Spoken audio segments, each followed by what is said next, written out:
Hi అండి. Chicken biryani వండే time లేనప్పుడు ఈ విధంగా చికెన్ పలావ్ అయితే చేసుకొని తినండి. చాలా బాగుంటుంది. చికెన్ బిర్యానీకి ఏమాత్రం తీసిపోదండి చికెన్ పలావ్ వచ్చేసి అంత బాగుంటుందన్నమాట. పదండి ప్రాసెస్లోకి అయితే వెళ్ళిపోదాము. కడిగి ఉంచిన చికెన్లోకి ఉప్పు, పసుపు, కారం, ధనియాల పొడి, గరం మసాలా, కట్ చేసుకున్న పుదీనా, కొత్తిమీర, అల్లం వెల్లుల్లి పేస్ట్, పెరుగు, సగం నిమ్మకాయ వద్ద పిండుకోవాలి. 2-3 టేబుల్ స్పూన్స్ ఆయిల్ వేసేసుకోవాలి. బిర్యానీ స్పైసెస్, బిర్యానీ ఆకు వేసుకొని బాగా కలుపుకొని పక్కన పెట్టుకోవాలి.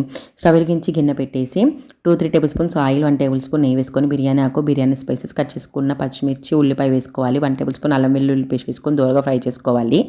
కలిపెట్టుకున్న చికెన్ వేసేసుకొని ఒకసారి కలుపుకున్న తర్వాత మూత పెట్టేసి ఒక 50% వరకు ఉడికించుకోవాలి. తర్వాత నానబెట్టుకున్న బాస్మతి రైస్ 3 కప్స్ వేసేసుకొని ఒకసారి కలుపుకున్న తర్వాత 3 కప్స్కి 4.5 కప్స్ వాటర్ వేసేసుకొని వాటర్ ఎగిరిపోయే వరకు మూత పెట్టకుండా అలాగే ఉంచాలి.